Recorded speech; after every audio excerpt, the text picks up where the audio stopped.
Well, if you start a discussion among landscape designers about the use of logos, drawing sheets and title blocks, you're almost certain to get an argument. My own preference is to have a title block which is really simple to use. Here's an example, just the logo, information about what the design consists of and the location of the site and the date. I'd put contact details as well in there. So it's a very simple sheet. Let's zoom extents, and there's no border on the outside, no grid. Keep it simple. That's one approach. Works well for a private job, a small job such as the one you see here. The plant schedule is incorporated into one floating viewport, the ground cover details into another, and a scale bar is included to give the client an idea of size. If we print this drawing off, and it really wouldn't matter what size sheet we use to print this drawing off. But that's not the way everyone uses a title block. This sheet here happens to be an A3 sheet. Let's look at some other examples of the use of title blocks.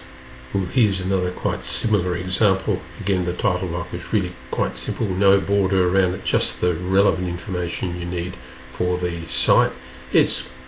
This particular design is more towards a commercial example.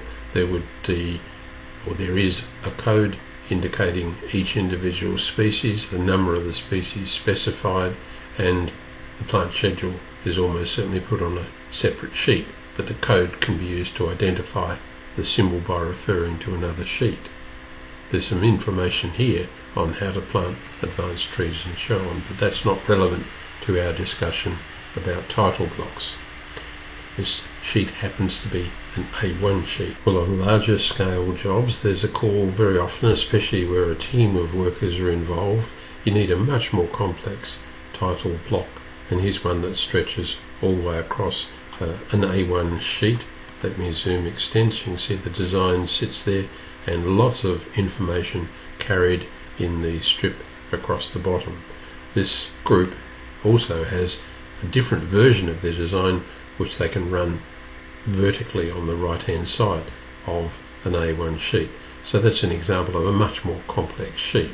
On the other hand, there are occasions when you might have to submit a design to local council, and they might insist on having the drawing laid out on a particular drawing sheet, one which is used by a wide variety of drafting people. It may have a grid system in the margins, an A, B, C, D, and then a numbering of each row in the system to enable location of part of the site in a discussion. So they may insist that you produce much more complex drawing sheet and title block information. So in that case, you just have to comply with whatever the local authority needs. It will need, in some cases, quite a complex drawing sheet. On the other hand, each country has its own drafting standard, and you might be forced to comply with a published standard for your country.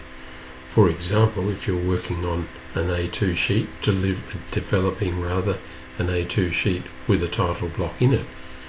An A2 sheet has a cut paper size 494 millimeters by 420. Your standard might say you have to leave 20 mil on the left edge of the sheet, 10 mil on the remaining three sides, leaving the area for drafting it on the sheet 564 by 400. Let me just zoom out a little, and that's what I've set up here. There's a 20 millimeter gap on the left hand side, a 10 millimeter gap under here. You can see the letters and numbers that provide the grid system. The drawing sheet itself is located at coordinate 2010. The insertion point of the sheet edge, if you like, is at coordinate 00, and we come over here, you can see that there's the 420 is the height of the sheet, and somewhere up here, I'll just drag it down to make it a little easier, somewhere over there we have the 594 for the width, and so there's our 10 millimeter offset for full round, and across here 400 millimeters across. So the sheet is very carefully set up. We've put a line weight of 0.35 on there. If I turn line weight on, you can see it's slightly heavier. So there's the reference grid, the paper edge, and so on. If we come into the title block itself, we've put text in there at 5 millimeters high, 2.5 millimeters in here. All the text that we're going to edit when we use this is drawn in colour, and the text that will remain the same is left in just black text. And so there's our title block sitting carefully in the corner of the drawing sheet. If I come over here, I've just moved that same title block and it sits now in a portrait orientation sheet. Come over here, here's another example of a title block, still with our reference grid system.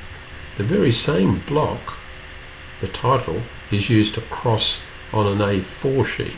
So this title block's quite versatile. We can use it on almost any size sheet. So I hope that assists in gaining some appreciation of the care that you need to take when developing your own sheet. The drafting standard that I use says recommended heights for on an A2 sheet is 5 millimeters, 3.5, 2.5, and if necessary 1.8 millimeters, and I've followed those heights all through this title block area.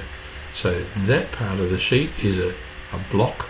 I can edit it at any time, and the whole sheet, and I'll put the edge of the paper on a layer that won't print. So I hope that concludes our little survey of drawing sheets and title blocks. It really boils down to its horses for courses. What does your client need? You're going to need more than one, I suspect.